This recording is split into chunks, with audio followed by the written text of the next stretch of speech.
A aula de hoje, então, é a segunda aula sobre o surrealismo. A nossa aula de hoje é teórica, né? É, a gente vai tentar, então, usar a teoria do historiador da arte Horst Friedekamp para entender a arte surrealista. O livro do Horst Friedekamp, Teoria do Ato Icônico, ele é muito interessante. Eu aconselho que vocês leiam o livro.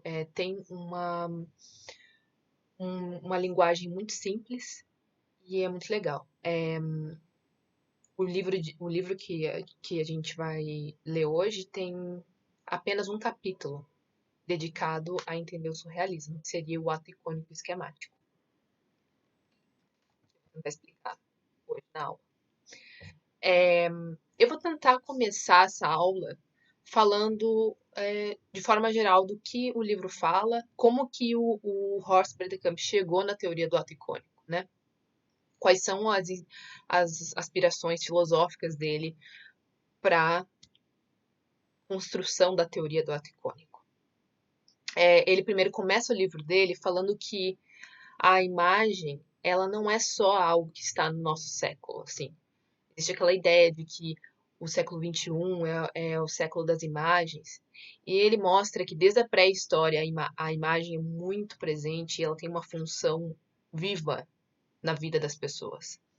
Então ele faz uma defesa de vários pontos sobre o que é a imagem, para que serve a imagem, né?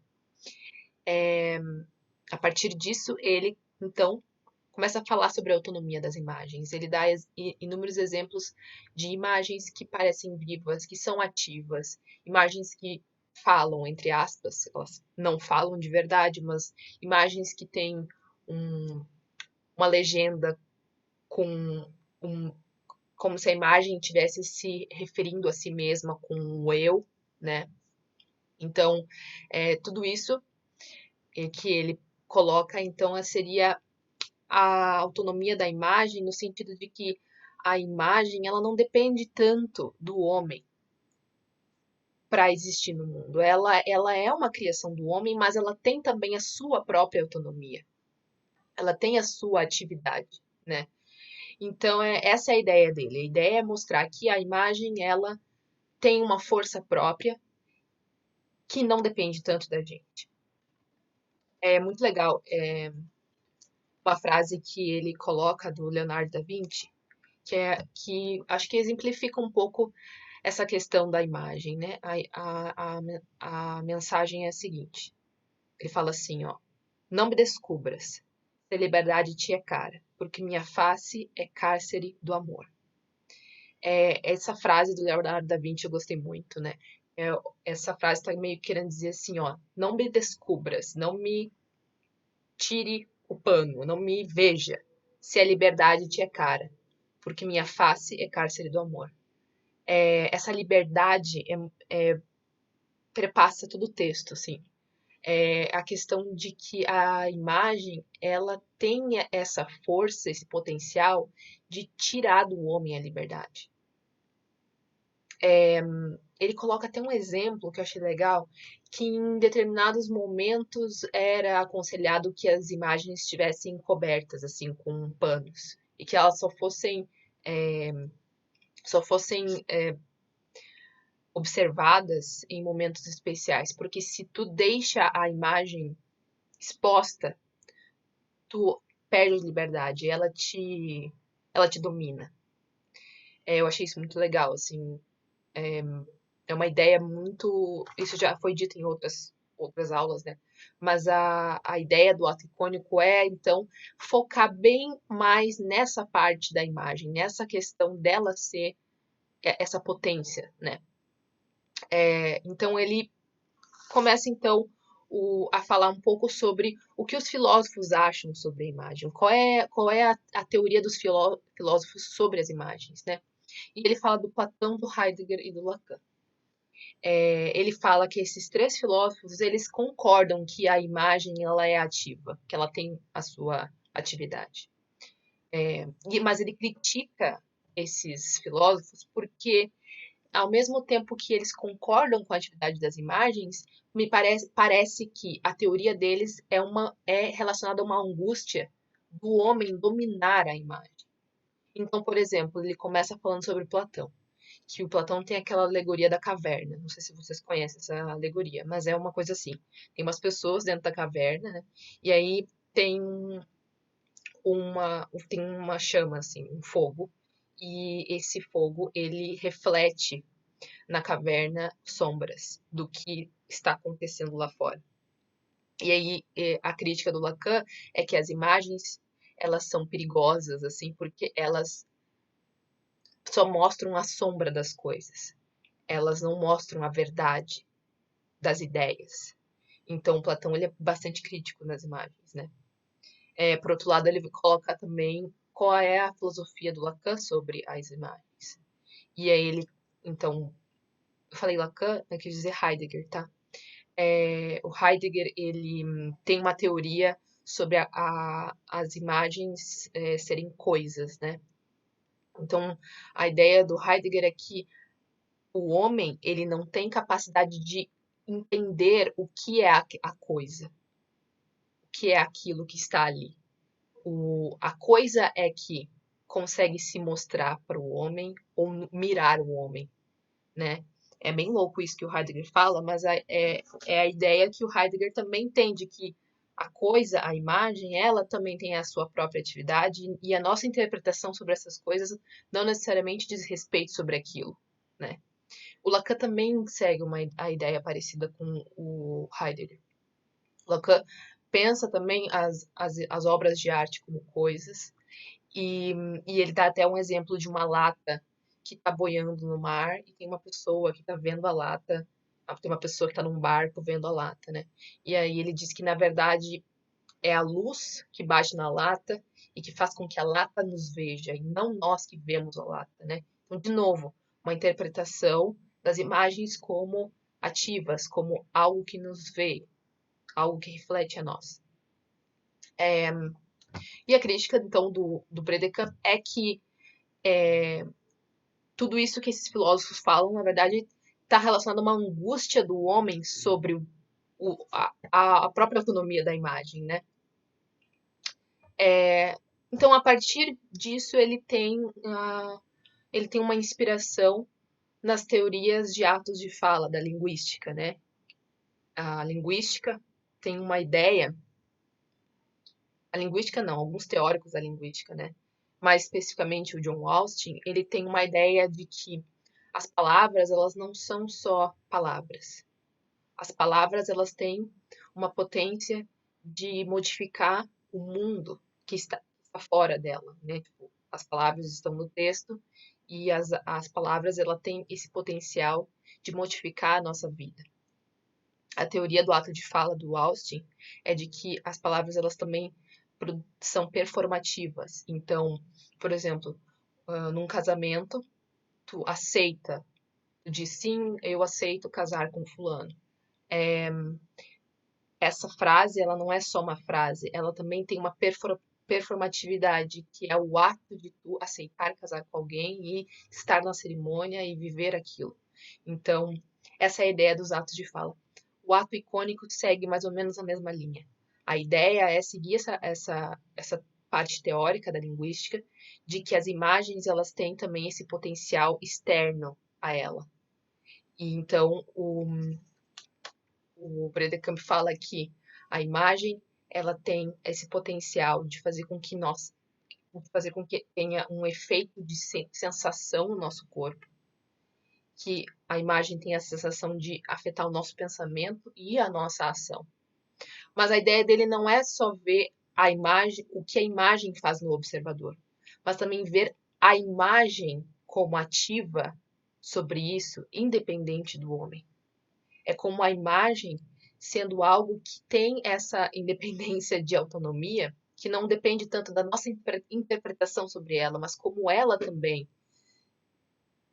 se caminha no tempo e caminha entre as pessoas. Eu sei que parece difícil, mas eu acho que no decorrer da aula isso vai ficar um pouco mais claro. Então, essa é a ideia, né? Então, a ideia do Bredekamp é mostrar a autonomia das imagens, a vividez das imagens. Então, ele tem as divisões de capítulos sobre os vários atos icônicos. O que a gente vai falar hoje é o ato icônico esquemático, que vai falar que vai combinar muito com o surrealismo. A ideia do ato icônico esquemático é que existe a possibilidade de que os corpos sejam colocados como vivos, corpos inanimados como vivos. E esse corpo inanimado como vivo é uma imagem também, está relacionado à criação de uma imagem. Então, a ideia do ato icônico esquemático é mostrar, então, como o corpo pode ser transformado em imagem e como essa imagem pode ser viva. Ele vai dividir esse capítulo em subcapítulos. Ele coloca, então, histórias antigas sobre a Praxíteles do Pigmalião e Mozart. Aí ele vai falar sobre as bonecas surrealistas e os centauros binários, né? Eu vou explicar eles no decorrer da aula. Mas um exemplo que eu achei legal de como ele dá um exemplo de como que o ato icônico esquemático funciona. É mais ou menos assim. Tem a história do Pigmalião, né? Pigmalião, ele é um artista que ele tem problemas de relacionamento com mulheres. E aí ele resolve esculpir uma pintura não, esculpir uma mulher em marfim. Então ele esculpe essa mulher e essa mulher fica muito viva, assim, tipo, é perfeita a imagem que ele fez. E ele se apaixona por ela. E aí ele fica muito apaixonado e, olha só, a escultura pede para ele que ele demonstre para ela que ele ama muito ela, que ele deseja muito ela. Então ele começa a levar presentes para ela, tapetes, maquiagem, sei lá, várias coisas, vários presentes para ela. E ele faz um culto, assim, a, um culto a uma deusa para que ela possa trazer para ele uma mulher que seja parecida com a escultura. Notem, ele não quer que a deusa que ele está fazendo o sacrifício, que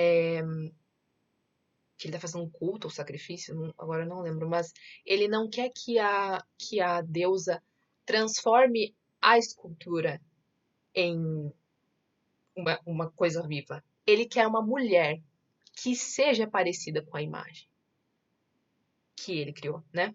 Então, essa história é para o Predecamp uma forma de ver a autonomia da imagem e como a imagem tem essa interferência na vida das pessoas, porque ele está desejando alguém parecido com a escultura que ele criou. E aí tem todo o desenrolar da história, que então, né, nasce até um filho ali, é bem louca a história, mas é mais ou menos isso a ideia da vividez das imagens. As imagens, elas têm essa fala, mesmo que a gente saiba que elas são inanimadas, mas elas têm essa potência de falar, de ser ativas e de nos afetar também, né? Então é isso que seria o ato icônico esquemático, então a vividez das imagens. Ele vai mostrar então que para os surrealistas a história do Pigmalião vai se tornar muito importante. Por quê? Porque nessa época Freud já era muito famoso, né, nessa época como o trabalho dele como psicanalista, né? E o Freud ele tem um livro em que ele faz uma análise de um conto, o conto do Helm Jensen. Helm Jensen, eu acho que é assim que se fala. O nome do conto é sobre um arqueólogo que viaja para tentar salvar um relevo. É um relevo, uma imagem, né, de um relevo de uma mulher que está caminhando. E ele vai, né, até. Ele viaja até.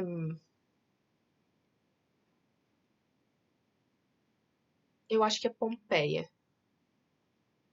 Isso. ele viaja até Pompeia para poder salvar esse relevo. Quando ele chega em Pompeia, ele encontra uma moça, uma mulher. E ele acredita depois que essa mulher que ele encontrou lá é, na verdade, a moça que ele está tentando salvar no relevo. Aí essa moça que ele conheceu tenta dizer para ele que não, ela não é o relevo que está na imagem. Ela tenta, não sei como ela tenta convencer isso, porque eu não li o conto.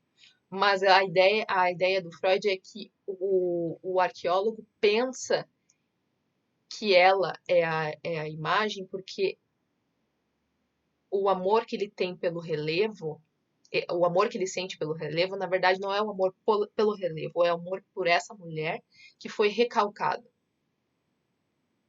que ficou guardado lá atrás no inconsciente, porque pelo que dá para entender a história, essa mulher que ele encontrou em Pompeia, ela era um antigo amor de infância dele. Então, essa confusão que ele tem de achar que essa mulher é a mulher do relevo é, na verdade, só um recalcamento do sentimento dele por ela, né? E os surrealistas, eles têm esse contato com Freud e eles começam a pensar, então, como que as imagens podem ser, então, uma questão animada, uma relação entre realidade e sonho. E o caso da história do Pigmalião, aquele que eu contei sobre a, a, a estátua que transformou em. A estátua que falou, né? A ideia dos surrealistas é que as, as imagens podem ser, então, esse acesso ao sonho, ao irreal com o real, né? Então, as bonecas surrealistas são, então, essa inspiração que eles têm sobre essas histórias antigas que eu acabei de contar.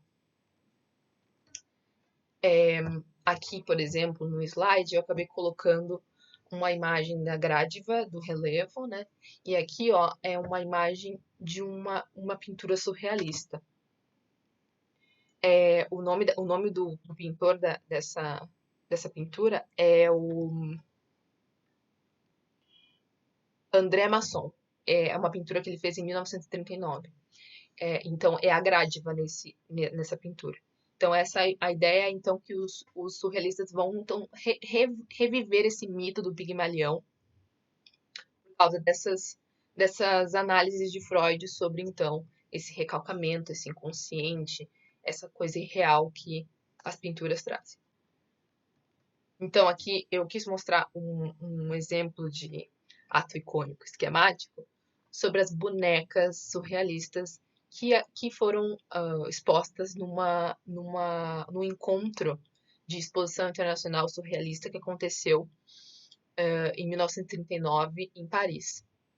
Aqui vocês podem ver, ó, são umas bonecas.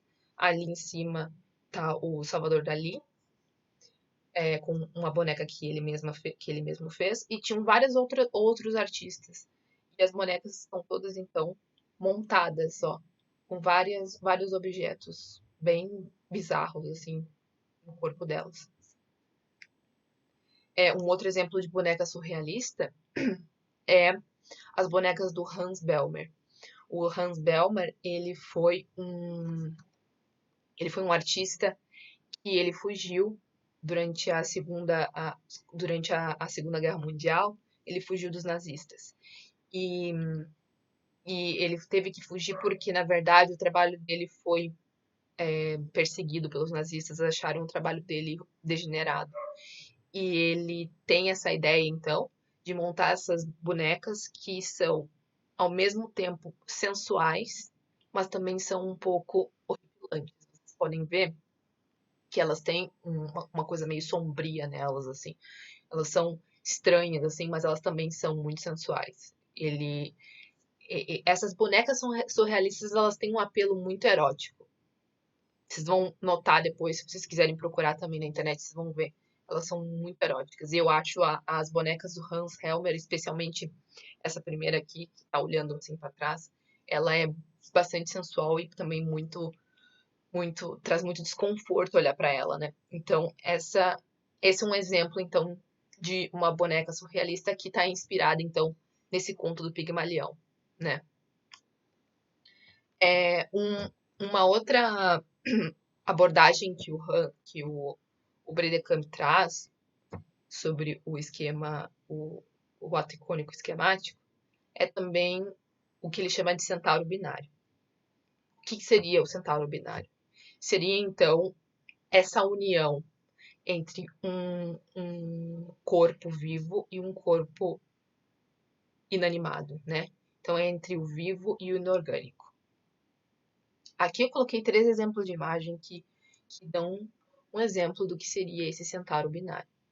Ali, a primeira imagem desse centauro que está ali com aquela mulher é um quadro do Botticelli. É a Minerva e o Centauro, é de 1480 essa imagem. Essa imagem ela foi inspiração para um manifesto futurista do Marinetti.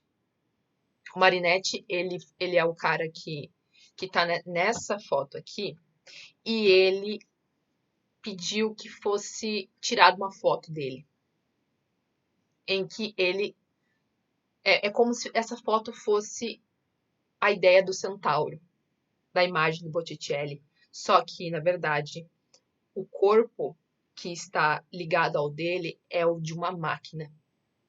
Então, essa é o manifesto futurista, ele não é surrealista, mas ele está junto dos movimentos modernistas, né? E essa ideia, então, de uma união entre o inanimado e o não inanimado, ela também acontece no movimento surrealista. Um exemplo que eu trouxe é, por exemplo, eu acho muito engraçado esse telefone. É o telefone de Lagosta, do Salvador Dalí. O Salvador Dalí, ele criou esse telefone através de uma amizade que ele teve com um cara chamado Edward James. O Edward James, ele foi a pessoa que, vamos dizer assim, patrocinou o Dalí. Ele era bem novo quando ele ganhou uma herança de família. E ele adorou esse telefone do Salvador Dalí e ele montou algumas peças desse telefone. Tem umas que estão pintadas, como essa, e tem outras que estão brancas, assim, que estão cruas. E então, esse telefone do Dalí, ele é interessante, né? Porque tem essa fala do Dalí que eu acho engraçado. Não entendo por que, quando peço lagosta grelhada em um restaurante, nunca me servem um telefone cozido. Não entendo por que o champanhe é sempre gelado e, por outro lado, os telefones, que são habitualmente tão terrivelmente quentes e desagradavelmente pegajosos ao toque, também não são colocados em baldes de prata com gelo picado ao redor. Dali é meio louco, né? Mas a ideia do Dali com a lagosta também é erótico. O Dali, ele sempre colocou algum fruto do mar em alguma pintura dele ou escultura. E a lagosta especificamente tem relação com o erótico, com o sexual, né? Então, esse telefone seria essa união entre algo animado e não inanimado, né? A lagosta e o telefone. Um outro exemplo que eu achei interessante para pensar essa união de animado e inanimado é a Mehet Oppenheim. Essa mulher, ela é surrealista. Ela é contemporânea, ela é da mesma época que o Salvador Dalí e todos os surrealistas que estavam vivendo naquela época. Só que ela não teve muito reconhecimento deles enquanto uma artista surrealista. Mas é legal que ela fez como vocês podem ver na imagem, uma xícara com um pratinho. E essa xícara com pratinho, com pires, né? Ela é feita de pele. Olha, eu acho muito, muito legal esse objeto. Foi esse objeto que deu fama a ela e foi a primeira obra surrealista que foi adquirida pelo Museu Moderno de Arte, o MoMA.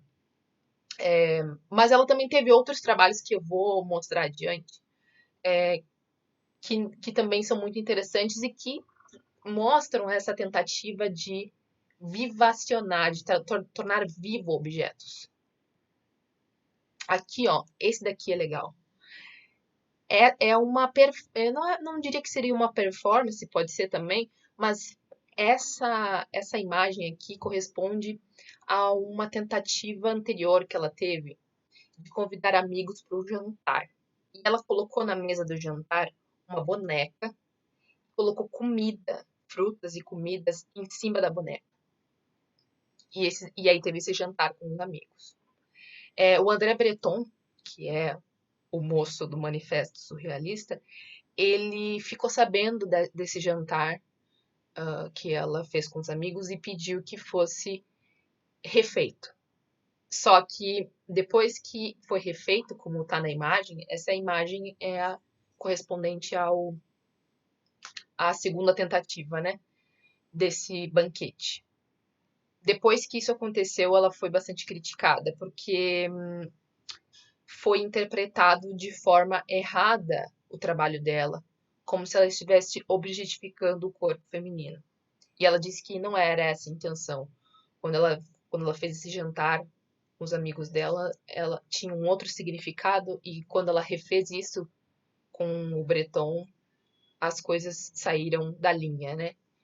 Mas isso é um exemplo, então, de uma união entre o orgânico e inorgânico do ato icônico esquemático, que, então, tenta trazer vivacidade, vividez a objetos que não são vivos.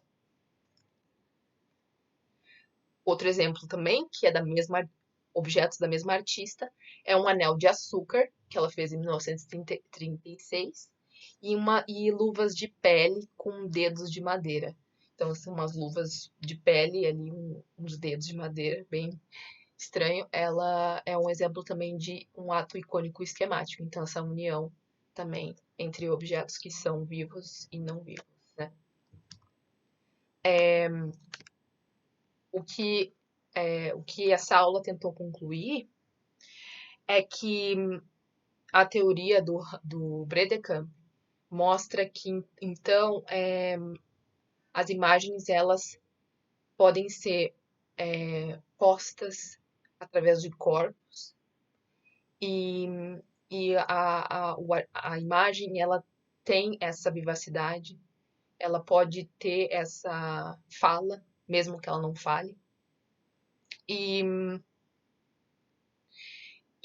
no decorrer, então, de outros movimentos artísticos que não são necessariamente surrealistas, ele ainda mostra essa tentativa do homem de tentar trazer essa imagem para dentro de uma atividade, né, que se refere também por exemplo, a as pesquisas de áreas, como é que eu posso dizer?